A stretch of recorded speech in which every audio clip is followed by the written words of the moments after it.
하겠습니다. 그럼 저희 필통을 간단하게 설명하자면요. 저희는 우선 하나의 부서로 구성되어 있고요. 정치, 사회, 부로 포함되어 있습니다. 우선 사진과 프로그램 제작을 맡고 있는 김신진 학생은 모든 진실을 오직 진실만을 전하겠습니다라고 하면 저번 세월호 사건에서 많은 걸 느꼈나봐요. 진실만을 보도하는 언론이 되고 싶다라는 것을 의지 그리고 자신의 생각으로 저희를 가졌고요. 박신영 학생 같은 경우에는 대학생 청소년 멘토 활동을 하면서 어린 학생들의 N&E나 논술 활동을 도와주는 그런 활동을 하고 있습니다. 또한 정혜림 기자활동하는 친구는 다양한 기자 활동했던 인천광역시 청소년 모두의 친구라는 곳에서 편집장을 영입하고 현재 사회와 관련된 기사를 지금 작성하고 있습니다. 또한 최혜정 학생 같은 경우에는 기자 활동을 하려고 해서 다른 많은 곳에 지원했으나 결국 자신이 이루고 싶은 꿈을 이루지 못하겠다는 생각을 가지고 필통으로 들어온 케이스입니다. 그리고 정상일 학생은 다큐멘터리 PD를 꿈꾸는 학생인데요. 주로 교육 관련 PD를 꿈꾸는 학생이고 현재 잡지 기자를 끝내고 이제 언론 활동을 원하는 그런 업적 개최를 준비하고 있는 학생입니다. 또한 황수영 기자의 경우 동아리 취재 기자도 많이 있고 심리학, 국문학 동아리를 참여하면서 다양한 전문 분야를 학습하고 싶어하는 학생입니다. 그리고 저 같은 경우에는 명재승 기자 동아리 한번 했고 다양한 이런 정치 활동에 관심이 있는 학생이라고 보시면 됩니다. 우선 저희가 이번 강의를 진행하는데 앞서서 많은 분들 와주셔서 다시 한번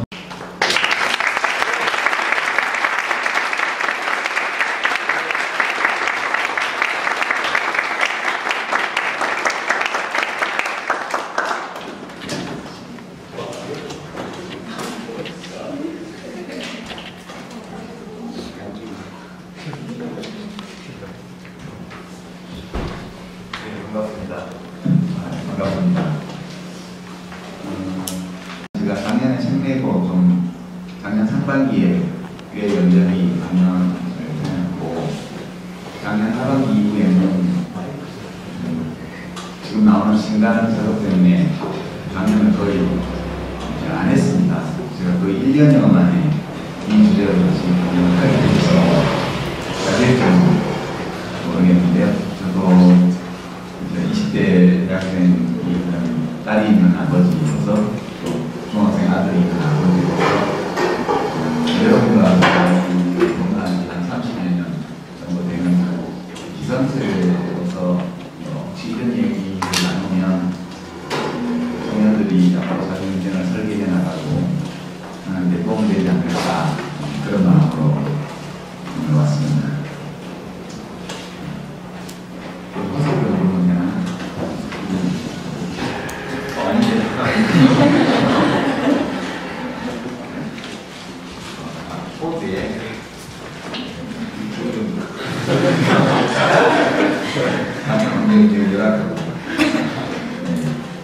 제목은 어떻게 살 것인가 그런 제목인데 일단 약간 인생론이 포함되어 있는 그런 강의로 생각하시면 될 것 같아요. 오디오는 괜찮아요? 좀 울리는 것 같은데. 네.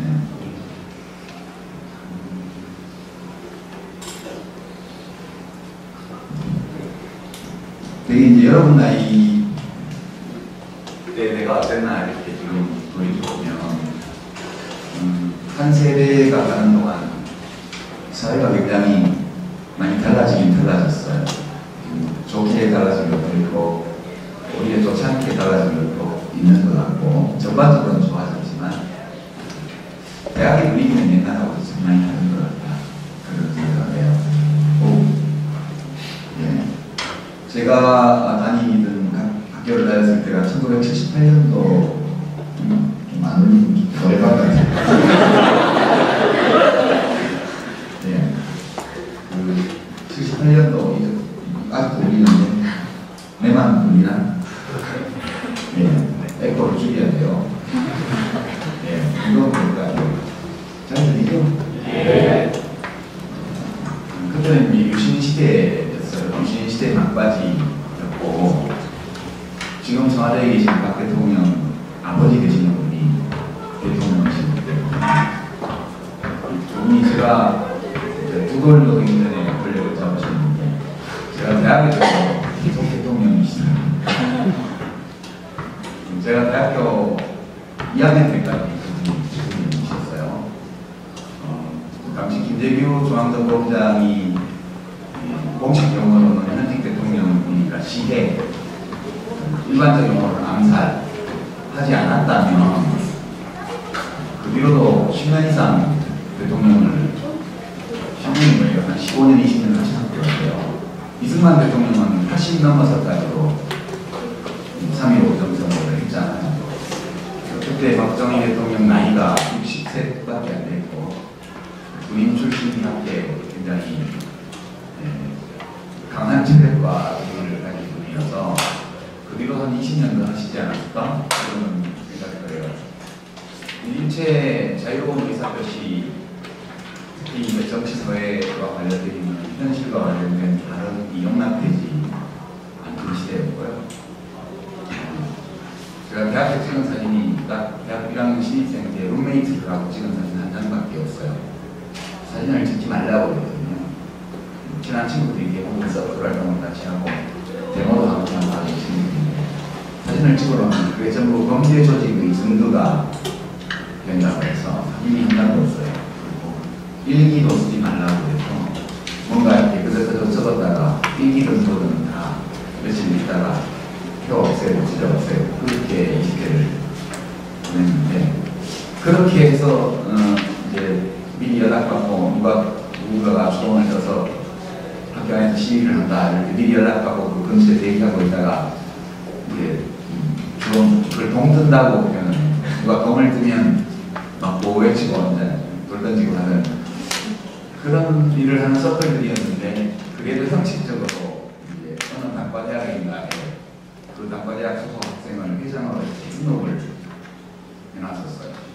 제가 오기 전에 이제 물어봤거든요. 이메일 받고 강연은 할 수 있는데 강연은 어디서 나냐 이렇게 물어봤더니 자기들이 모은대요. 그래서 제가 약간 슬펐어요. 왜냐하면 그 정치적으로 매우 엄혹했던 유신 시대에도 그런 서클들이 형식적으로 그렇게 등록해놓고는 이거는 반정부 운동을 한다는 걸 대학에서 알고 있었거든요.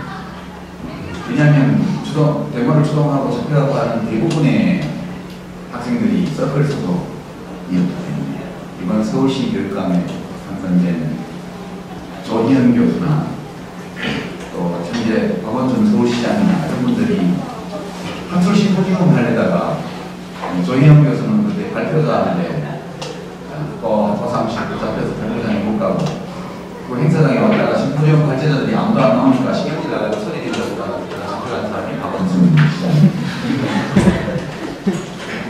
그 바람이 1학년 때 제적이 되어서 학교에 복교가 안 되니까 한국대학교에 시험을 가서 다시 들어가서 거기서 사법시험을 했거든요.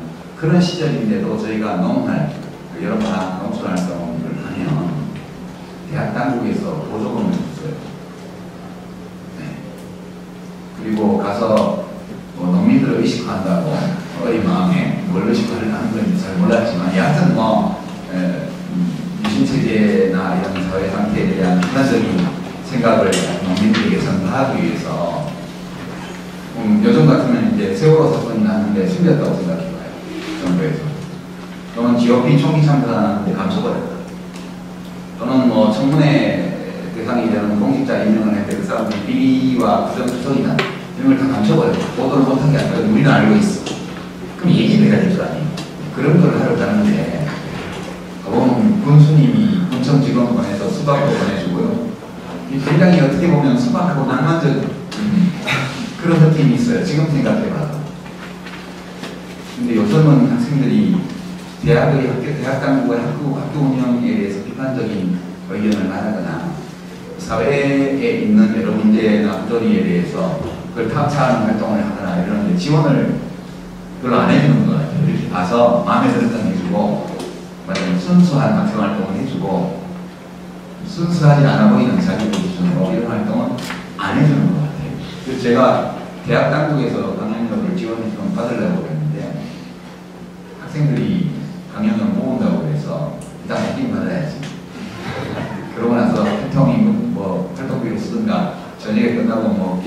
수고한 사람들 가서 저녁밥 먹는 게 쓰는가 그렇게 하세요. 제가 슬펐어요. 굉장히 그 이미지 답을 받고 요즘 대학들이 정말 시설은 좋아졌는 것 같지만 정신적으로는 정말 대학답지 못하다 그런 느낌도 많이 가집니다. 추천한 학생들이 이제 탐사보도에 관심이 있는 학생들인데 요즘 언론에는 탐사보도를 찾기가 굉장히 어려워요. 기자들이 탐사를 안 해요. 예전에는 제가 20대, 30대 때는 탐사보도를 참 많이 했고 또 그런 탐사보도에 굉장히 그 능력을 발휘하는 기자들이 있을 때 조갑제닷컴의 대표로 계신 조갑제 씨도 그분 여러분 요즘 SNS나 이런 걸 보시면 극우 수구적인 극우 농객처럼 보이죠. 그분이 1970년대에는 대한민국에서 첫 선보는 탐사 저널리스트였어요.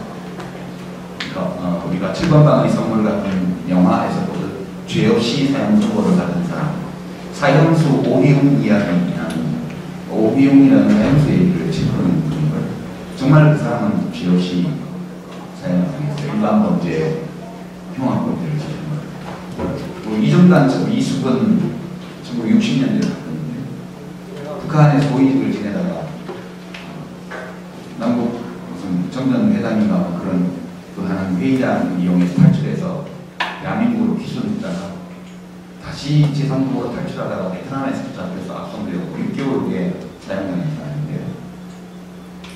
그 이중간첩 기수원 사건이 어마어마하게 큰 사건이었고 저는 어렸을 때 그 관제 데모하러 방공 데모하러 이렇게 학교에서 좀 줄 서서 시내에 가서 이렇게 하는 거 이런 게 있었어요. 근데 이수근 씨가 간첩이 아니었다. 그런 글을 월간조선에 1991년도에 발표하게 되고요. 결국 그 이수근 사건 관련자들 중에 20년씩 그 공범으로 몰려서 감옥 생활을 했던 친척들 최근에 대법원에서 전부 다 무죄 판결을 받았죠. 그 사람은 그냥 자유롭게 사는 게 그걸 원해서 북한을 탈출해서 여기 기순을 했는데 중앙정보부에서 방공전사로 살 것을 강요하니까 나는 이런 삶을 살려고 여기 온 게 아니다. 그렇게 해서 제3국으로 달아나야 된다. 네, 그런 조갑제 기자뿐만 아니라 아주 많은 탐사 저널리스트들이 있었습니다. 근데 요즘은 기자분들이 기자실에 앉아가지고 보도자료를 보고 그냥 기사를 쓰잖아요. 이런 시대에 탐사 저널리즘에 관심을 가진 청년들이 있다는 게 개인적으로는 대단히 놀라웠습니다. 아니 이런 대학생들이 있단 말이야? 기특하기도 하지. 네, 그런 반가움이 굉장히 들었습니다.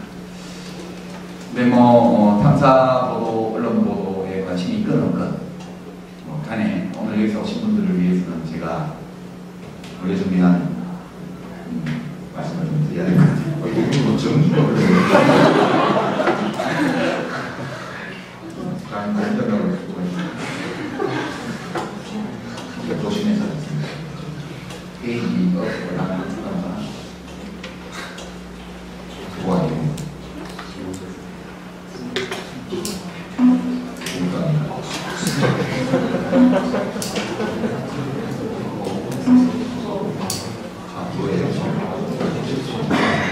네, 어떻게 살 것인가 라는 주제로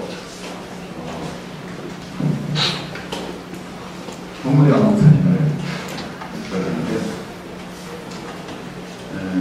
아마 여러분들이 고등학교 다닐 때까지 인생을 어떻게 살아야 되냐 그리고 그런 감정을 느낄 때 사람은 생각을 하게 돼요. 저 부모는 어디 갔을까? 저 아이는 살았을까? 죽었을까? 그러면 그리고 왜 저 나라에서는 저런 비극이 벌어졌을까? 이런 생각들을 하게 돼요. 이성적인 사유를 하게 돼요. 그래서 감정과 이성 사이에 경계가 잘라져 있는 것이 아니고 감정은 열등하고 이성은 우월하고 이런 것이 아니고 이성과 감정은 처음부터 한 덩어리 일처럼 모르겠다. 그런 생각을 합니다. 이 사진에 얽힌 얘기를 조금만 소개를 해드리면 이 사진을 지금 잠깐 퓰리츠상을 받았고요. 뉴욕타임즈는 이 사진을 전송받자마자 게재했습니다. 사진을 기재한 다음 날부터 뉴욕타임즈에 항의 전화와 편지가 쏟아져서 업무가 마비가 됐습니다. 사람들이 왜 항의 전화를 했을까? 화가 나서. 독자들이 제일 궁금했던 건 이 아이가 어떻게 되었냐. 이 아이는 죽었습니다. 기자는 아이를 구하지 못했어요. 그리고 약 1년 후에 사진을 찍은 기자는 자살합니다. 30대의 젊은 남자가 이 사진 때문만은 아니지만 이 사진으로 일어난 분파가 하나의 원인이 됐다고 보통 얘기해요. 항의 요즘은 간단해요. 애를 구해야지 왜 사진을 찍냐는 겁니다. 여러분, 우리가 지하철선로에 어떤 사람이 떨어져 있을 때 뛰어내려서 그것을 구하는 사람을 우리가 굉장히 높이 평가하지만 옆에 서서 사진을 찍어서 신문사에 제보하는 사람은 밉죠. 그렇게 사진 찍을 시간이 있으면 뛰어내려서 구하지. 내가 그렇게 할 수 있다 없다를 떠나서 우리들의 직관이 그렇게 이야기를 합니다. 근데 이게 이제 탐사 보도가 필요한 이유인데요. 여기까지 들으면 사진 기자가 뭘 잘못한 것 같다는 느낌이 들어요. 이 사진을 찍은 기자는 친구들에게 굉장히 울면서 이야기를 했다고 해요. 아이를 구하지 못한 것에 대해서 너무 미안하고 가슴이 아프다. 왜냐하면 우리는 구호소에서 국제난민구호센터에서 아주 멀리 떨어져 있는 곳이었어요. 기자가 여기 간 이유는 구호소 근처에서만 사진을 찍다가 더 멀리 떨어진 곳에는 무슨 상황이 벌어지고 있을까 궁금해서 혼자서 멀리 갔어요. 우연히 이 장면을 갖고 사진을 찍고 나서 독수리를 쫓았어요. 독수리는 죄가 없어요. 독수리는 죽은 고기를 먹으니까 독수리에게는 이 아이가 곧 먹이가 되는 것에 불과합니다. 근데 이제 구하지 못한 이유는 구하려면 저 아이를 안고 가야 되는데 구호소까지 너무 멀리 떨어지는 곳이었을 뿐만 아니라 각종 전염병이 창궐하고 있었기 때문에 구호단체 활동가들과 기자들에게는 보호 장구 없이 난민과 신체 접촉하는 것을 금지하는 강령이 내려졌습니다. 사진 기자는 이 아이를 욕한데 구할 수 없었던 거예요. 근데 기자가 이제 후회한 것은 자기가 안아주지 않았다는 것이었어요. 안아줬어야 하는데 이 아이를 안아주지 않는 것에 대해서 굉장히 후회하면서 자신을 질책하고 안 물었다고 얘기해요. 그게 이 사진과 관련된 스토리. 이 사진은 우리들에게 삶에 대해서 많은 것들을 이야기해줘요. 우선 아무리 신통치 않은 국가라도 국가가 붕괴하는 상황보다는 낫지 않을까. 인민의 그런 생각도 한편으로 오고, 무능한 국가 또는 시민을 보호하지 못하는 국가는 정말 없는 것보다는 낫겠지만 있으나마나는 국가.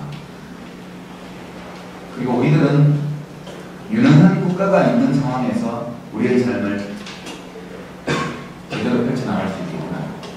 국가가 훌륭하다고 해서 내 삶이 제대로 훌륭해지는 것은 아니지만 훌륭하지 못한 국가에서 훌륭한 삶을 살기란 진짜 어렵겠구나. 이런 종류의 생각들을 하게 만들어줍니다.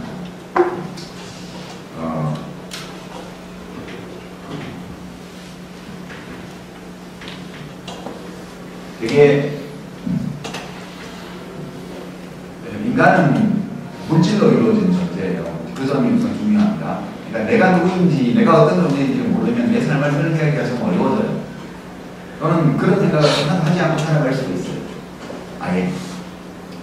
그렇지만 문득문득 저도 여러분 나이 때 어떻게 살아야 되지, 난 어떻게 사는 삶이 좋은 삶인가 라는 고민을 했었고, 또 55이 되어서 친구들은 며느리 서위를 거치는 것도 있는데 그 나이가 돼서도 계속 이 고민이 있습니다. 아마 살아가면서 자기 힘으로 무엇인가를 선택할 수 있는 상황이라면 계속해서 이 질문이 우리를 따라다니는 거라고 저는 생각합니다. 우리는 물질로 이루어져 있는 존재예요. 우리 몸을 구성하고 있는 물질은 이 우주를 구성하고 있는 물질과 동일합니다. 원소 단위로거든요. 원소 단위로 보면 우리 몸의 모든 원소는 이 우주에 존재하는 원소들이에요. 인간의 몸에만 존재하는 원소라는 건 없습니다. 우리가 죽으면 어디로 가느냐? 결국 우주로 돌아가는 거예요. 우리 몸은 모든 물질들이 다 분해되어서 물, 흙, 바람, 별 속으로 돌아가요.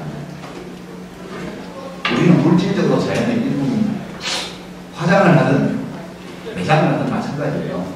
매장을 하면 흙 속에 있는 벌레와 미생물의 먹이가 될 거고요. 들판에 내던지면 새들이 쪼아먹겠죠. 바다에 던지면 물고기가 뜯어먹을 거고요. 결국 그렇게 뜯어먹혀도 종국적으로는 우리 몸을 뜯어먹는, 시신을 뜯어먹는 모든 동물을 다 죽기 때문에 결국은 모든 것이 우주 속으로 돌아가게 되어 있습니다. 화장을 하면서 그냥 빠르게 보려고 해요. 방법이에요. 장애 방법에 대해서 그렇게 큰 의견 차이가 생긴 거는 사실 그 점을 잘 몰랐기 때문에 뭐 어떤 분들은 육신이 언젠가 부활학교라고 있는 사람들 그렇게까지는 아니더라도 뭔가 오래 보존할 수 있는 것처럼 오래 보존하는 게 좋은 것처럼 그런 생각들이 지배했을 때 우리 몸이 무엇으로 구성되는지 몰랐어요. 그럼 우리는 다 죽어요. 이 지구상에 태어난 사람 중에 안 죽은 사람이 한 명도 없어요. 죽었다가 살아난 사람도 없어요. 크리스찬들은 예수님이 살아났다고 얘기하지만 예수님이 다시 나사렛으로 돌아가거나 그런 거 아니잖아요. 예루살렘으로 잠깐 나타나서 베드로 만나고 그리고 몇 사람한테 보여준 다음에 하늘로 올라가 버리고 그러고 있잖아요. 진짜 살아난 게 아니라고요. 그리고 영원히 산다는 것은 영원히 사는 것이 가능하냐 아니냐를 떠나서 저는 모든 의미를 파괴하는 거예요. 우리들의 삶은 한시적이에요. 하루살이를 우리가 비웃는데 하루살이가 이틀 산다고 해요. 하루가 아니에요. 하루를 사나 이틀을 사나 우리가 보면 비슷하죠. 왜냐하면 우리는 한 80년 사니까 지금. 그러나 약 50억 년이라는 이 우주의 나이 또 약 40억 년 가까운 지구의 나이 이것과 비교해보면 80년, 100년을 사는 우리의 삶도 사실 하루살이가 별로 다르지 않아요. 찰나의 순간에 사는 거예요. 우리 삶의 의미를 가지는 것은 삶이 유한하게 됩니다. 이 점을 확실하게 인식하는 거예요. 삶이 무한히 계속되면 굉장히 지루해요. 최선을 다하거나 또는 오늘의 삶에서 이 의미를 부여해야 할 이유가 없어요. 오늘 의미가 없으면 내가 의미 있게 살면 그러니까 영생한다면, 만약 영원히 산다면 죽고 싶어질 거예요. 저는 그렇게 생각합니다. 영원하면 모든 것이 의미를 상실해요. 삶이 무한하다는 점을 이것이 인식해야 합니다. 우리들에게 주어진 아주 짧은 시간을 우리가 살다가요. 날 때도 원해서 난 것도 아니야. 그냥 태어났어요. 태어나 있는 나를 발견했어요. 우리 모두가. 세상에 던져졌고 던져지고 한참 지나서 뇌가 어느 정도 발달했을 때 나를 인식하게 되고 타인을 인식하게 되고 관계를 인식하게 되고 태어난 데는 여러 이유가 있죠. 사랑의 결실로 태어나기도 하고 실수의 상문으로 태어나기도 하고 그런 실수 때문에 여기 실수가 있어요. 방심의 결과로 태어난 거예요. 엄마의 방심. 하여튼 이유야를 막론하고 없던 태어났어요. 그 다음에 나를 알게 됐어요. 태어난 순간 나를 발견한 게 아니에요. 그리고 짧은 시간을 살다가요. 그리고 어떻게 사는 것이 훌륭한 삶인지에 대한 정답은 없어요. 그러니까 인생은 아주 짧은 여행이기 때문에 이 짧은 시간의 여행을 할 때 제일 가보고 싶은 것을 가야죠. 자기가 가고자 하는 방법으로 가야죠. 그 점이 제일 중요합니다. 유한하기 때문에 의미가 있습니다. 그리고 아직은 인생이 짧다는 게 실감이 안 가시겠지만 저 정도 나이만 되면 인생이 짧다는 걸 좀 알게 돼요. 20대에는 시속 20km 인생이 지나가고요. 50대가 되면 시속 50km 인생이 지나갑니다. 지난 30년을 돌아보면 꽤 긴 시간 같지만 아주 짧은 시간처럼 앞으로 30년을 더 운 좋게 살아서 제가 85이 되면 55에서 85까지의 시간은 더 짧게 느껴지는 거예요. 진짜 짧은 인생이거든요. 그렇기 때문에 결국 어떻게 사는 게 좋은 삶이냐. 지금까지 제가 말씀드린 것은 우리들이 인간이 처해 있는 물질적 생물학적 조건을 이야기하는 거예요. 약 앞으로 35억 년 정도가 지나면 지구가 없어진다고 그러죠. 35억 년 후까지 우리가 걱정할 건 없어요. 그러나 우리의 이성적 사고 속에서는 그걸 생각해 볼 수 있어요. 태양 이 우리 밀키웨이, 우리 은하의 오른쪽 별 밑에 호미진 구석에 있는 별볼 없는 별이 태양이에요. 그 태양빛을 받아 살아가는 게 지구예요. 별도 죽는다는 거 아시죠? 별의 진화라는 게 있습니다. 태양의 모든 에너지는 태양 내부에 있는 수소를 융합하는 데서 나와요. 네. 맞나? 네. 헬륨을 만들죠. 수소가 아마 제일 가벼운 것일 텐데, 수소를 핵융합을 해서 헬륨을 만들거든요. 언젠가는 태양 내부에 있는 수소가 폭발을 되게 되어 있습니다. 그럴 때는 그 위에 태양계 내부에 변화가 일어나서 응축됐다가 폭발하죠. 그게 이제 태양풍이 오면 지구는 타버리더라고요. 타버린 지구에는 아무것도 남지 않게 되어 있습니다. 예정되어 있어요. 지금 과학자들의 계산이 맞다면 약 35억 년 전에는 우리가 알고 있는 지구 행성은 없어지게 돼요. 지구조차 유한합니다. 우주도 유한할지 몰라요. 빅뱅 때 시작되어서 그 결말이 어떻게 될지 우리가 아직 몰라서 그렇지. 언제까지 팽창만 할 거예요. 우주는 계속 팽창하고 있다. 모든 것이 유한합니다. 존재하는 모든 것은. 그 점을 확실히 인식하고 그 유한한 우주 속에 별 볼 일 없는 별인 태양계, 지구 행성에 그리고 잠시 왔다 가는 우리들의 삶이기 때문에 내가 살고 싶은 대로 살아요. 내가 원하는 삶을 내가 설계하고 그렇게 내가 설계한 삶을 내가 옳다고 믿는 방식으로 살아가는 것, 이것이 우리 삶에서 제일 중요합니다. 이것 자체가 아무것도 말해주는 것은 없지만 구체적으로 이 인생의 정답이라는 건 없다고 제가 말씀드립니다. 이렇게 추상적으로 일반화시켜서 이야기할 수 있는 것 이외에는 삶에 대해서 이야기할 수 있는 것이 별로 없어요. 그러면 내가 원하는 삶 구체적으로 뭐냐? 거기에서 중요한 게 세 가지 또는 네 가지 같습니다. 첫째는 일이고요, 일. 우리는 되게 깨어있는 시간의 절반 정도를 일을 하면서 보내요. 그래서 내가 하고 싶은 일을 해요. 내가 잘할 수 있는 일. 내가 잘하지 못하는 일을 하면 엄청난 스트레스를 받으면서 깨어있는 시간의 절반을 보내야 되고, 잘할 수는 있지만 내가 원치 않는 일이다. 그렇다면 깨어있는 시간의 절반을 계속 원빈과 후회 속에서 보내게 됩니다.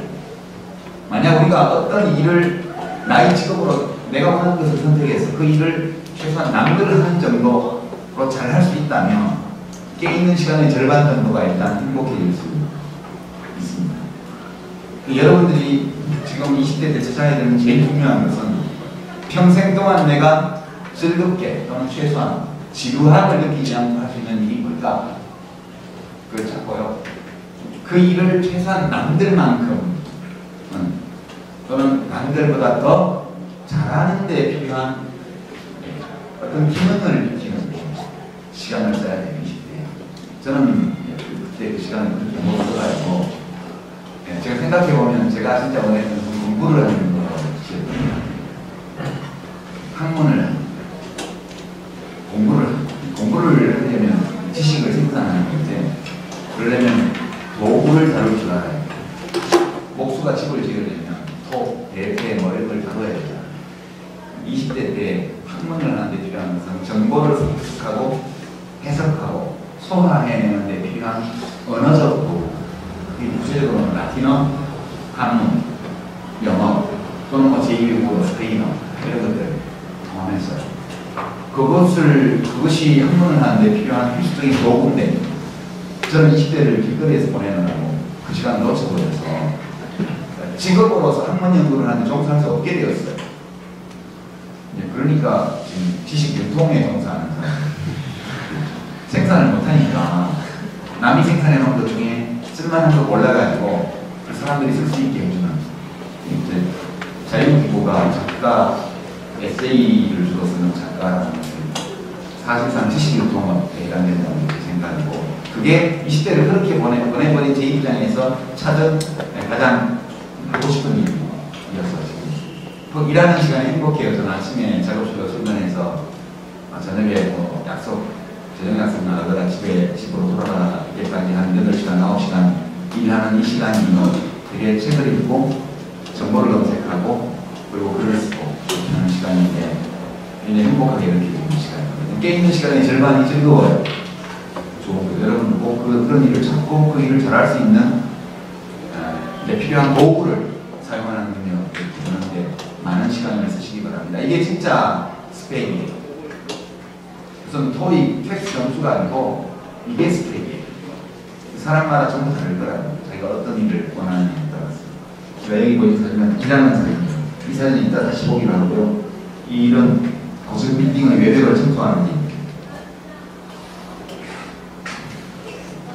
놀이. 우리 삶의 위대한 세 영역 중에 하나가 일, 그다음에 놀이예요. 놀이는 그냥 일을 잘하기 위해서 필요한 것일 뿐만 아니라 놀이 자체가 순수한 즐거움을 줍니다. 이 사진은 멕시코, 미국 국경지역, 미국과 가까운 멕시코 국경지역을 지킨 사진입니다.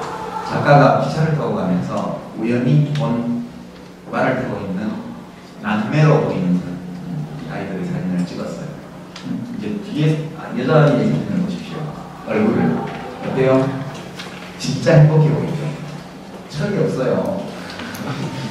앞에 오빠의 얼굴을 보십시오.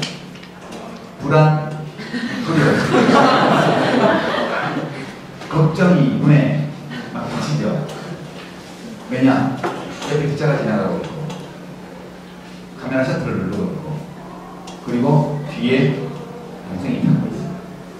저 눈에 비치는 걱정과 불안감 이런 것들은 뒤집으면 뒤에 타고 있는 여동생에 대한 사랑과 보호 본능일 수도 있습니다. 책임감 때문에 저 일이 나오는 거예요. 제가 이 사진을 보여드리는 것은 뒤에 여자아이들이 정말 행복해 보입니다. 여러분들은 저런 표정을 지을 수 있는 놀이를 가지셔야 돼요. 놀이를 하지 않고도 저렇게 될 수 있으면 그렇게 하시고 피가 철철 흐르는 게임을 하면서 저런 표정이 나오진 않는데 그런 점이 좀 안타까워요. 정말 저렇게 순수한 즐거움과 행복의 느낌 이런 것들을 이 자기 얼굴을 통해 표출될 수 있는 놀이 이걸 하셔야 돼요. 세 번째가 사랑이 그래서 밝아도 잘 안 보이지만 그래도 알아볼 수 있죠. 제가 이 사랑하는 연인의 사진을 구하려고 엄청 뒤졌는데 유명한 러브스토리를 담은 영화 포스터들을 다 찾아봐도 이것만 못하더라고요. 진짜 사랑하는 연인들에서 블로그가 작가 블로그가 자기 블로그에 친구 결혼식 사진 찍어주고 올려놓은 사진 중에 하나예요. 허락도 안 하고 제가 보았는데요. 정말 눈으로 말하는 게 나타나요. 진짜 마음속에 사랑이 있으면 그것이 얼굴에 나타나요.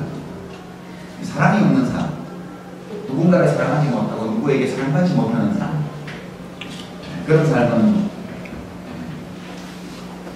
비참해요. 그리고 그런 삶을 살아가는 사람은 자기 자신을 긍정적으로 내비우기가 굉장히 어렵습니다. 왜 사람들은 사랑을 갈구할까? 고독한 존재이기 때문에 그렇습니다. 던져진 존재이고 독립된 자아를 가지고 누구도 다른 누구와 똑같지 않아요. 이 세상에 나를 완벽하게 이해해주는 사람은 한 명도 없습니다. 심지어는 자기 자신도 나 자신도 나를 잘 모를 때가 있어요. 고독한 거거든요. 고독한 존재이기 때문에 사랑이 있어야 돼요. 이게 단순히 종족 번식을 위한 본능이다. 동물들의 경우에 보통 그렇게 말을 하지만 이 타인과의 사랑이라는 관계, 육체적인 교감을 포함한 육체적, 정신적 교감, 정서적 교감이 다 포함되어 있는 사랑이라는 것은 삶의 필수 요소다. 그것은 일 속에서 해소될 수 없고 놀이를 통해서 대체될 수 없는 독자적인 영역입니다. 진짜 사랑을 찾으시되 완벽하게 나를 이해해줄 사람을 찾지 마십시오. 그런 사람은 존재하지 않기 때문에 이 일과 놀이, 사랑 이 세 가지가 삶의 가장 위대한 세 영역입니다. 이거는 이래야 된다는 것이 아니고 실제 사람들이 이 세 가지로 인생을 채워요. 그러니까 진짜 좋은 삶이란 어떤 삶이냐? 자기가 원하는 일을 하고, 자기가 하고 싶은 놀이를 하고, 그리고 자기가 진짜 사랑하는 사람을 찾는 거예요. 그리고 찾아서 그 사람과 계속 사랑하는. 이제 일로 다시 한번 돌아가 보면, 제가 이 사진을 선택한 것은 표정이 안 보이기 때문에 이 사진을 골랐어요. 고층 빌딩 외벽 청소를 하는 사람들, 여러분 지나다니면서 얼핏 보실 때가 있을 거예요. 어떤 느낌이 드세요? 와, 재밌겠다. 재밌겠죠? 이게 저 일하는 두 남자로 추정되는 저 사람의 얼굴 표정이 안 보이는데요. 저는 저분들이 어떤 표정으로 일을 하고 있을지가 굉장히 궁금해졌어요. 우리가 아까 본 사진들처럼 그런 행복한 표정으로 일할 수도 있으리라고 봐요. 어떤 일을 하느냐가 중요한 게 아니라는 거예요. 만약 저 두 사람이 빙벽 타기를 진짜 하고 싶은 사람이었다면, 근데 빙벽을 타려면 아이고 벽이 다른 데 가려면 히말라야 뭐 알프스 이런 데 가려면 돈이 엄청 들잖아요. 못 가요. 자기 아버지가 재벌이면 가겠지만. 그래서 그 빙벽 타기의 짜릿함을 즐기기 위해서 일부러 저 지구를 던지겠다. 그럼 굉장히 행복할 수 있죠. 그리고 저 일은 단가도 높아요. 위험이다. 그러나 만약 난 이거 하고 싶지 않은데 이것만큼 벌이가 되는 그런 일을 못 찾았어. 할 수 없이 하는 거야. 그러면 그렇게 행복한 표정이 나오진 않을 거예요. 그러나 그렇다 하더라도 우리 삶의 다른 영역에 무언가가 있다면 그러면 이제 자기가 감당할 수 있을 것 같아요. 근데 내가 이 일 자체는 좋아하지 않지만 이 일이 단가가 세다. 그리고 센 단가를 받아서 진짜 즐거운 놀이를 할 수 있다. 자기가 하고 싶은 거예요. 낚시를 하든 뭐라든 저처럼. 또는 사랑하는 누군가가 있어서 그게 사랑하는 여인이든 사랑하는 아들이든 딸이든 사랑하는 어머니이든 누군가가 있어서 내가 여기서 버는 돈으로 내가 사랑하는 사람을 위해서 무엇인가를 해줄 수 있다는 기쁨, 이런 것이 있다면 이 일 자체가 다 즐겁지는 않아도 웃으면서 할 수 있을 것 같아요. 이 세 영역은 서로를 넘나드는 삶의 기본적인 영역입니다. 최상은 역시 이 일을 자기가 즐길 때의 최상이라고 합니다. 하나를 더 추가한다면, 지금까지 제가 세 영역이라고 말씀드린 것은 순전히 사적인 영역이에요. 개인적인. 근데 아까 우리가 이 사진을 봤을 때 느꼈던 분노, 슬픔, 연민 이런 것이 있잖아요. 사람은 고립된 존재로 살아가는 것이 아니고 다른 사람들 속에서 살아가요. 우리가 이 사진을 보면서 또는 세월호에서 죽어간 아이들이 보낸 문자나 그 아이들이 남긴 동영상을 보면서 울컥울컥하는 어떤 느낌을 갖는 이유가 뭐지? 왜 괴롭지? 왜 밥이 안 넘어가지? 여러분 좀 그러셨죠? 괴로워요. 눈물이 나. 오늘 아침에 2학년 살아 돌아온 아이들이 등교하는 날이에요. 저는 그 기사를 보면서 이 눈물이 나더라고요. 이건 뭐지? 왜 우리는 나와 아무 상관없고 알지도 못하는 어떤 사람들이 느끼는 당하는 고통을 보면서 함께 아프지 우리는? 왜 타인의 슬픔, 다른 사람의 눈물을 보면 나도 눈물이 나지? 이 문제가 있어요. 그래서 우리 삶은 일과 사랑과 놀이만으로는 해결되지 않는 영역이 하나 더 있습니다. 그래야 하기 때문이 아니라 어떤 도덕 규범으로 그것이 강제되기 때문이 아니라 우리 본성 속에 있기 때문에 즐거운 일을 하고 싶어 하고 즐거운 놀이를 하고 싶어 하고 누군가 사랑을 나누고 싶어 하는 것처럼 우리들의 본성 속에 있는 요소가 하나 더 있어요. 우리가 그렇게 타인의 고통이나 슬픔 또는 기쁨에 공감할 수 있는 것은 그것이 문명 속에서 훈련되었기 때문이 아니라 교육받았기 때문이 아니라 그냥 자연스러운 거랍니다. 예전에는 왜 그런지 몰랐어요. 여러 가지 추측을 했지만 실제 우리가 왜 그런 감정을 느끼는지, 내가 알지 못하는 나와 관계없는 타인의 어떤 감정에 왜 공감하게 되는지를 몰랐는데 약 한 15년, 20년 전부터 MRI, PET 이런 첨단 진단 장비가 들어오면서 뇌파를 측정할 수 있는 길이 열렸습니다. 우리 뇌는 워낙 민감한 기관이라서 해부학적으로 접근을 할 수가 없어요. 아무리 들여다봐도 그게 어떻게 작동하는지 모릅니다. 그러나 최첨단 진단 장비의 도움을 받아서 뇌과학자들이 뇌가 어떻게 기능하는지를 상당히 밝혀냈습니다. 브레인맵이라고 해서 뇌 지도도, 두뇌 지도도 배웠고요. 그리고 특정한 두뇌의 특정한 우리 뇌의 특정한 부위에 특정한 기능을 한다는 것도 알게 되었고요. 근데 그 발견 중에 가장 대단한 발견이 거울신경세포 또는 공감세포라고 일컬어지는 뇌세포의 발견입니다.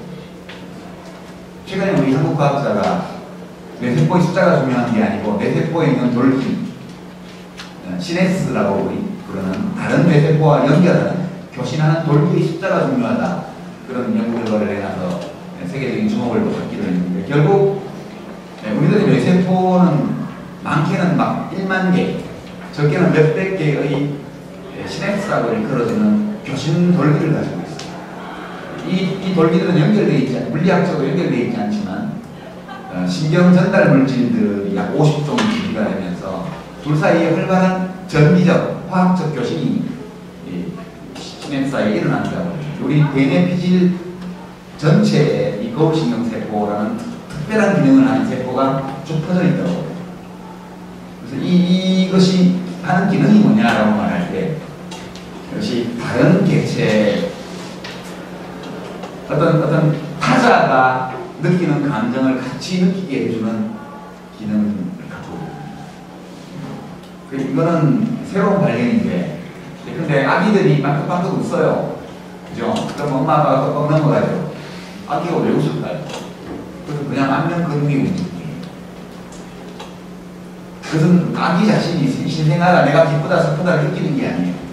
외적 자극이 주어지거나 내적 충동이 일어날 때 그냥 나타나는 거예요. 본능들이. 근데 왜 애기는 빵긋빵긋 웃을까? 빵긋빵긋 웃어야 생존할 수 있죠. 뭐 얼마나 확실한지 모르지만 시간이 많이 가네. 아기가 태어날 때는 아빠를 더 많이 닮는 경향이 있고요. 아빠를, 엄마와 아빠의 얼굴 특징을 위해서 아빠를 더 많이 닮는 경향이 있더라고요. 왜 그랬을까 생각해보면, 엄마는 자기 아이를 알죠. 뱃속에 넣어서 10달 동안 키워서 그 고통을 참으면서 낳았으니까 자기 애라는 게 확실하잖아요. 근데 아빠에게는 좀 불확실해요. 왜냐하면 1부 1초대가 생기면 얼마 안 되거든요. 이 호모사피엔스라는 종이 길이 보면 250만 년의 진화 과정이 있다고 얘기해요. 짧게 봐도 50만 년 이상 진화 과정이 있다고. 그 호모사피엔스의 생존 기간 전체에 걸쳐서 1부 1초대가 수립된 것은 사람의 나이가 50살이다. 그러면 한 일주일 전에 있었던 일이에요. 그 전까지 모든 시기를 아주 복잡한 성적 관계 속에서 살았단 말이에요. 아빠는 자기 애를 확인하기가 되게 어려워요. 근데 아빠가 사냥도 배우고 뭐도 배우고 먹을 거를 갖고 다녀요. 아빠한테 잘 보여야 돼요. 엄마한테는 잘 안 보여도 엄마가 알아요. 아빠한테 잘 보이기 위해서 아빠의 특징을 담는 경향입니다. 진화 생물학자들은 그렇게 주장을 하더라고요. 그런 것이 많아요. 우리가 가지고 있는 특징 중에는. 여러분 그런 생각 안 해보셨어요? 왜 대통령이나 교회 목사님이나 성당의 신부님이나 사찰의 스님이나 또는 정부의 높은 고위관계자나 재벌의 회장님이나 이런 분들 주된 권력의 수단이든 오랜 세월 동안 굵고 톤이 낮은 저음의 목소리를 가진 남자들이 권력을 늘렸기 때문에 거기에 대들다가는 죽는다는 거예요. 그러니까 우리가 진화 과정 속에서 중저음의 남자 목소리 앞에는 일단 옥정등이 태도를 보이고, 그렇게 프로그래밍, 기꺼이 내놓는 활동, 이것이 솔리데리티, 연대의 의미입니다. 우리가 보통 갖고 있는 도덕 피범에 따르면 연대를 해야 하는 훌륭한 사람이에요. 그래서 우리가 국회 청문회를 준비할 때 기부내역을 보잖아요. 어떤 분처럼 갑자기 총리지명 직전에 거액을 기부했던가 이러면 이것은 공감세포의 작용이 아니고 그 이해관계를 묘사하는 변형계의 작용이다. 생물학자들은 그렇게 얘기를 하겠지만 보통 사람들은 상치도 하면 그렇게 얘기합니다. 진정성이 없잖아. 그렇게. 그러니까 결국 우리가 자원봉사를 하고 기부를 하고 심지어는 타인의 생명을 위해서 나의 목숨을 버리는 미국 콜럼바인 고등학교 총기 사건 때 선생님이 아이들을 책상 밑으로 집어던지고 자기가 내신 총을 맞아서 죽은 선생님들이 있어요. 또는 우리가 지금 진도 앞바다 거기 목숨 걸고 잠수했다가 돌아가신 잠수사가 있어. 그분들의 행위를 뭘로 설명해요? 예, 그것이 바로 연대입니다.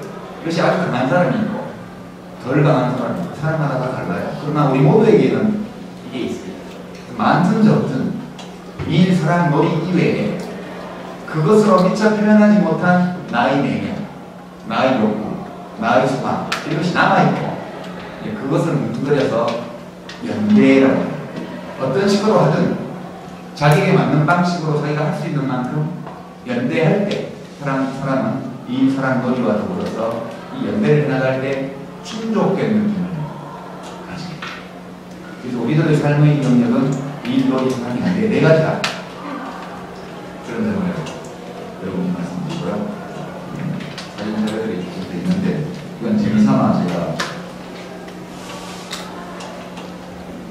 이거는 전쟁 포로의 귀관 베트남 전쟁에서 행방불명 되어가서 여러 해 포로로 지내다가 구출된 미국 공군 장교가 들어올 때 공항에서 만난 가족들의 사랑의 감정이 얼굴에 잘 나오죠.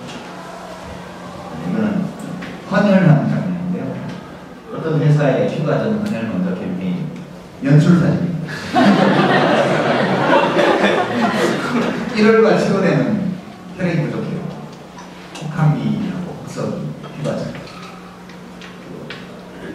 혈액원, 식사 혈액원 혈액 제고량이 3일 이하로 떨어지면 적색경로가 보이는데요. 그럴 때 이제 방송에서 갑자기 뉴스가 나오면 그때 헌혈 관련 뉴스가 나옵니다. 그리고 그때가 되면 헌혈 차량들이 어디로 갑니까? 젊고 싱싱한 피가 모여있는 곳으로 병영, 학교, 기업 그 중에 하나입니다. 누워 계신 분 회사 임원 같아요. 젊은 사원들은 전부 이미 하늘하고 헌혈증을 들고 치즈를 사진을 찍고 있고 이분은 지금 피를 꽂고 있는 내 몸에서 피가 뽑혀나가는데 울고 있어요. 이 사진은 연출 사진입니다. 이 회사 임원처럼 보이는 이분의 표정이 너무 좋아서 제가 헌혈할 수 있다는 것은 큰 축복이죠. 헌혈하러 가면 두 사람 중에 한 사람은 부적격으로 그러잖아요. 헤모글로빈 농도가 부족하다든가 또는 광우병 유행 지역에 몇 년 이상 있었다든가 고양시 일산 서구와 파주시 이북 쪽에 거주자랍니다. 거기 말라리아 때문에 여러분 대체 생각해요. 학교의 시설에 열악합니다. 연대를 할 때 저런 표정이 나와요. 저것은 즐겁고 기쁜 이런 것과는 달라요. 흐뭇한 거죠. 스스로 자기를 생각할 때 흐뭇한 거예요. 내 피가 생명의 위협에 처한 어떤 환자에게 피가 간다는 생각을 하면서 바늘이 혈관을 뚫고 들어와서 묵직한 느낌이 있는데 숨을 줬다 줬다 하면서 흐뭇한 생각을 하는 거예요.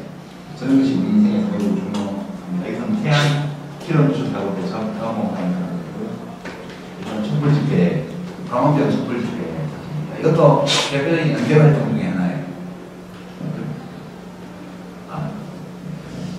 사실 이제 마무리 삼아 질의응답 시간을 좀 가져야 되니까요.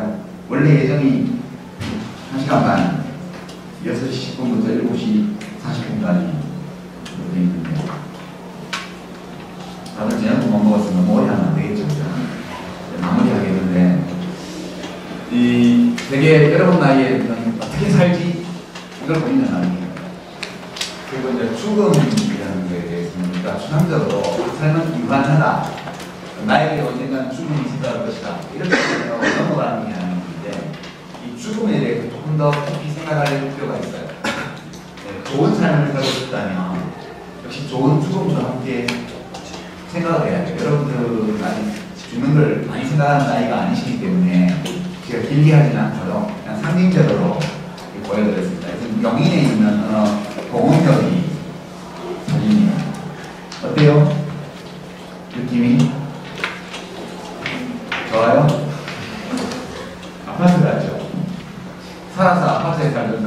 죽어서 아파트에 가 있어요. 이 시신, 지금 세월호 현장에서는 시신 약 11구가 수습이 안 되어서 살아있을 가능성이 없기 때문에 그러면 시신이라고 말해도 될 것 같아요. 시신 수습이 지금도 진행 중인데요. 우리는 살아있는 사람뿐만 아니라 이미 생명이 떠나버린 육신에 대해서도 감정이입을 해요. 왜냐하면 생명, 영혼이라는 보이지 않기 때문에 정신이에요. 비록 생명활동이 중지된 몸이라 하더라도 물에 빠지기 전까지는 우리와 똑같은 감정과 소망, 분노 이런 것들을 간직하고 살아가던 사람들이잖아요. 우리가 감정이입이 되어서 시신을 끝까지 건지려고 지금 목숨을 걸고 잠수사들이 작업을 하고 있습니다. 근데 그냥 일반적으로 생명이 떠나는 시신, 그렇게 우리가 생각을 한다면 이게 그냥 물질이에요. 제가 중학교 고등학교 다닐 때는 유물론 반공도덕이라는 교과서가 있었어요. 그 반공도덕 시간도 있었고요. 반공도덕 시험도 있었어요. 도덕인데 반공도덕을. 네, 이게 1968년도에 북한 121 부대라는 특수부대 요원 30여 명이 청와대를 찾아와요. 그게 121 사건 또는 김신조 사태라고 있거든요. 1968년 1월달 1월 20일 어디까지 왔냐면 세검정까지 왔어요. 세검정은 바로 청와대 코앞입니다. 거기서 풍경과 딱 맞닥뜨려가지고 총격전이 벌어지고 김신조 한 사람만 생포되고 나머지는 다 전사하고 두 명인가 3명은 끝내 발견 못했습니다. 북으로 다시 돌아갔겠죠. 박정희 못 따라왔다. 이 김신조 씨가 한 말이에요. 왜 그런 짓을 벌였냐? 이게 이제 베트남 전쟁이 한창이었기 때문에 그때 미군이 베트남의 전력을 집중하지 못하게 미군 전력을 한반도에 묶어놓기 위해서 북에서 일부러 한다. 그런 설명이 있더라고요. 그래도 저는 괘씸하더라고요. 왜냐하면 아무리 이념이 좋지만 동족만도 못해? 동족보다 더 중요한 거야? 무슨 1950년에는 그 이념 가지고 전쟁을 일으켜가지고 우리 500만 명이 죽는 게 참 다른 대화를 해결해서 서로 사이좋게 지내야지. 국제사회주의 이념 때문에 동족이 살고 있는 나라에 무장부대를 보내가지고 인명을 설정하고 이게 도대체 무슨 이런 게 있어? 저는 그렇게 생각을 해요. 마찬가지로 북한에서는 그랬다는 설명이 있더라고요. 그리고 이제 미국 정보 수집한 투에블 로버를 납치하고 1968년도에 무장공비 사건이 엄청 많이 났습니다. 뭔 얘기 하나 이렇게 같이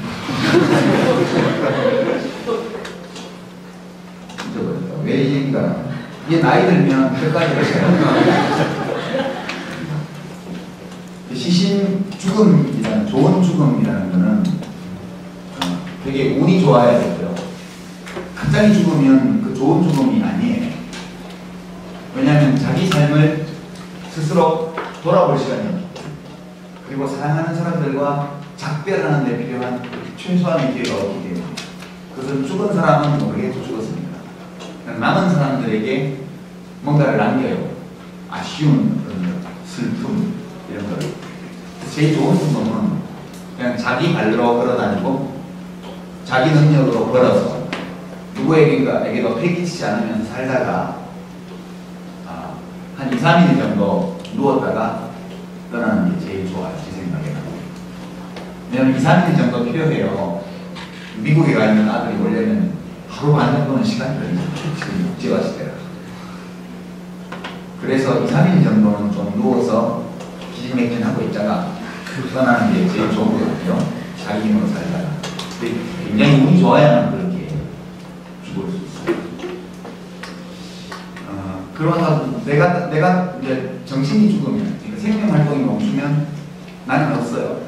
그러니까 다른 사람의 죽음이라는 것은 세상의 일부가 없어지는 거고, 나의 죽음은 세상 전체가 없어지는 거예요. 적어도 나에게. 세상은 그대로 남아있지만 내가 없는 거기 때문에. 그래서 우주의 죽음. 그러면 내가 사라졌어. 나는 사라졌는데 생물학적 육신은 남아있어요. 이걸 어떻게 처리하는 것이 제일 좋을까? 이거는 진짜 마찬가지예요. 어떻게 처리해도. 우주 속으로 돌아가는 건 똑같아요. 들판에 팽개치든 물속에 가라앉히든 땅에 묻든 똑같아요. 다만 우리의 문화 양식에서 좀 그래도 덜 보기 흉하고 또 남은 사람들의 입장에서 볼 때 좋은 기억을 간직하고 싶은 이런 거에 부합하는 장미 문화라는 게 있죠. 제가 제일 좋게 생각하는 거는 지구에 가장 해를 적게 끼치는 거예요. 그냥 우리는 어떤 물질들이 합성되어서 자아를 형성하고 여기 살다가 떠나는데 이 지구 행성의 부담을 살면서도 부담을 엄청 주잖아요. 항문동물의 비극, 체온을 유지하기 위해서 엄청난 에너지를 들여다 쓰고 땅 밑에 있는 화석 연료를 다 기다가 빼고 있고 어마어마한 피해를 지구에 끼쳐요. 저는 글을 쓰는 사람입니다. 제 책을 찍는데 얼마나 많은 나무들이 그러니까 지구에 가장 피해를 적게 끼치고 떠나는 것이 제일 좋은 방법이에요. 그래서 가장 빠른 시간에 우주로 올려버려요. 내 몸을 구성하고 있는 물질을 해방시키고 남은 재는 잘 썩는 도자기에 싸서 땅에 적당한 데 있는 거예요. 그리고 거기 나무 한 그릇 있는 거. 그러면 어떤 날을 정해서 나를 기억하는 사람들이 그 나무 밑에 와서 나무가 조그만 때는 어봤자 저기 어떻게 나무가 좀 자라가면 그늘도 생기고 그러니까 거기에 도맹이 이렇게 갖다 놓고 혹시라도 나를 오래 기억하는 사람들이 있다면 거기 모여서 피크닉 와서 맛있는 거 먹고 놀면서 얘기하고 집에 가면 제일 좋겠다. 우리 아이들을 보면서 그런 게 저희 생각이에요. 그래서 그렇게 하면 이렇게 돼요. 요게 요렇게 돼요. 이게 훨씬 낫지 않아요? 이게 자연장 이라는데요. 제가 장관을 할 때 장의법이라는 법이 있어요. 그걸 고쳐서 자연장이 가능하도록 법을 그때 만들었습니다. 내가 그렇게 고치고 싶었어요. 네. 참 좋을 것 같아요. 봉분이 서 있는 모든 곳에 큰 나무들이 한 그릇씩 서 있다고 생각을 해보세요. 우리 대한민국이 진짜 그럴 수가 없는 일일 것 같아요. 그리고 우리의 아이들이 또 그 아이의 아이들이 오랫동안 이 땅에서 그렇게 숨쉬는 자연 속에서 살아갈 수 있을 거 아니냐. 살아서 자연에 엄청난 피해를 끼쳤는데 죽어서까지 나무를 깎아내고 봉분을 만들고 돌로 거기를 감싸고 이렇게 해서 아무것도 할 수 없게 그 땅을 만들어 놓는 것은 정말 염치 없는 짓이다. 암세포적인 저는 그렇게 생각합니다. 이런 정도로 도움이 됐을지 모르겠지만 잡다한 얘기를 들었는데 핵심은 일, 사랑, 놀이, 그리고 연대 이 네 가지를 자기가 원하는 방식으로 원하는 만큼 그렇게 해나가는 삶 이걸 살기 위해서 준비하고 노력하고 찾고 그리고 자기를 달려나 이렇게 하는 것이 좋은 삶이다. 그 네 가지를 어떤 비율로 혼합하고 어떤 색깔로 채색하는 각자에게 달려있다. 그리고 반복해서 드리는 말씀이지만 20대 때 가장 중요한 것은 사랑은 언제든지 찾을 수 있어요. 제 나이가 돼도 찾을 수 있어요. 놀이도 죽을 때까지 건강히 회원을 할 수 있어요. 연대도 마찬가지예요. 그러나 어떤 일을 하기 위해서 필요한 기능을 진짜 진정한 의미의 스펙, 전문성을 갖추는 데 필요한 준비를 하는 시기가 20대입니다. 많은 것을 준비하셔야 돼요. 어떤 목표를 정하고 방향을 정하고 내가 여행하고 싶은 것을 선택하고 그리고 그리로 가는 방법을 생각하고 거기 가는 데 필요한 장비들을 갖추고 이것이 20대에게는 참 중요합니다. 급하게 생각하지도 말고 그리고 너무 게으름을 피우지도 말고 할 수 있는 만큼 열심히 해나간다면 20대 이후의 삶이 한 단계씩 이렇게 돌담을 쌓듯이 그렇게 쌓아올려질 것이다. 그런 점을 다시 한번 충분히 좋은